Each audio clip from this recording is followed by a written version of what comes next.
Hey gang, Will here from the Ashland Fly Shop. Happy New Year to you. We're going to talk a little bit about fishing, what's going on in general in our area, and get a little bit more specific.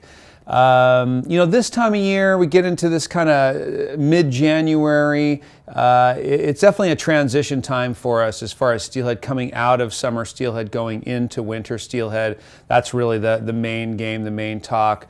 Handful of trout fisheries sort of hang in there for a while, but they get pretty suppressed by weather and stuff too. So we're going to kind of pick that apart, but just in general, thinking about it, we definitely have a lot of people that call and are like, oh, I've got this time, I'm ready to go. Well, the opportunities are certainly a bit more limited. Although this year, with the lack of rain that we have, at least we have fisheries that have some decent flow, rivers and stuff have decent flow, and you can certainly go out and fish. So we're going to talk a little bit about that and a little bit about what's available and what we're doing. So as our good friend John Hazlett would say, the varsity program is the coast of Oregon or Northern California or the West Coast for winter steelhead. And it's a challenging feat for sure. Heading out to the coast, you're looking at finding one or two fish possibly, and typically you're really needing to go for a couple days. It's really hard to jam out to the coast and think you're going to get 6 hours in and you're really going to hit it. And really we do this a ton with steelhead fishing in general, but winter coastal fishing for sure is you're just a weatherman. I mean, you're just watching the weather, you're watching conditions, you're watching river flows. That's what's happening. You really need to find that kind of really perfect kind of setup, when the fish are moving through. And typically that is after a burst of rain and the river is on the downside of that burst, and that kind of collects those fish. Those fish kind of slow down when they sense that the water's dropping. So we have seen that a couple of times, but honestly, probably the best opportunity for that type of setup is really happening now. We've had a pretty good burst of rain the last couple of days, and I think we're in for a little bit more. And so we should see that. I've definitely been getting calls about the coast.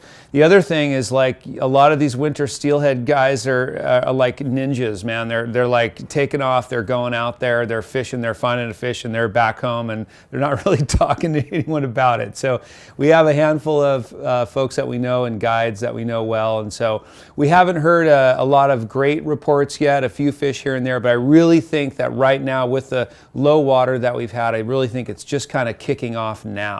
So stay tuned, we'll tell you more about what's going on, but I do think conditions are looking good for the coast, for the next 10 days or so. So, if you've got a few days and can get out there, I would suggest it for sure. The upper sections of the river, like the upper Rogue, the upper Klamath. The upper Rogue, I would say, is really just kind of pretty much off now at this point. We've had a little bit of rain. Summer steelhead have kind of moved up into the tributaries. There may be a few straggler fish hanging around, but it's not really enough to kind of pique our interest there. We need to kind of leave those fish alone and waiting for the first winter fish to come in. But again, with the lack of rain that we've had, they're really slow to come. They're really just creeping along. So I don't feel like we've really seen any winter fish in the upper river here yet. Have heard a couple of fish being caught in the Applegate, a couple early fish, which we typically will hear. So that's good news, and we'll keep you tuned into the Applegate as that goes. Again, looks like it could be a real low water year out there, which is real challenging. So, but we're keeping an eye on that. So the upper Rogue conditions are good. The flows are down, but again, not too many fish around. The upper Klamath is a little different story. I've had some good reports from there. I've had some bad reports from there, but I do think it's worth fishing this time of year. We will see some winter fish kind of come into there, some larger fish into that upper section, which is that I-5 section that we talk about quite a bit, where we fish over there quite a bit. So again, I've had some good reports. I think it's worth doing. Is it worth like really putting all your eggs in that basket? It's hard to say. If you can drift up there, that's really going to be an advantage. If you're walking in, there's a lot of great walk-in around there as well that I really like.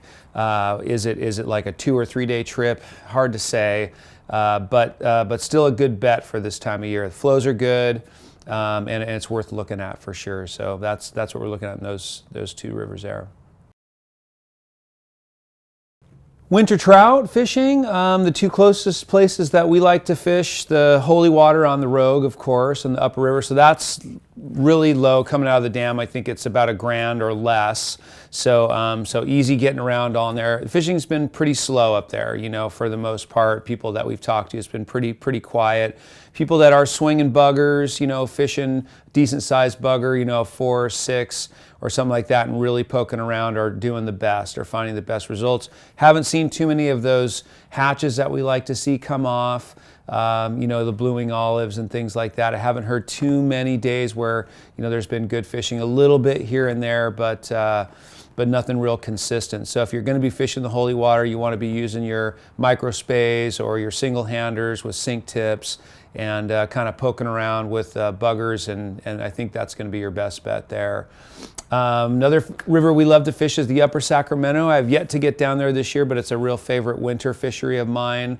I hope to get down there soon, but it's always a good place to go, poke around in some of those bigger runs and glides and holes and stuff down there, where the fish kind of move around this time of year, but it can be a really fun place to fish in the winter. It's open all year, so it's worth doing. It's really a nymphing setup, you know, as the Upper Sac is a lot of times, but even more so this time of year. You know, fishing a big Jimmy legs or dark, you know, dark stone with a small drop fly, pheasant tail or something. That's really, that would really be a good setup for this time of year. But it can be good, and we can find some pretty big fish actually. So the opportunities thin out a little bit, but if you're a skier or you do other winter sports and there's just not much snow to do it on, and you fly fish, this is a great year to kind of keep on trucking with it, and those are the things that we're doing. And things will change as the weeks go on here and the months go on. The winter steelhead kind of get more into the upper river. That's what we're looking forward to. So give us a call, keep tuning in. We'll keep you updated in what's happening. And of course, you can always call us, and we'll fill you in there as well. So thanks for watching. Appreciate it.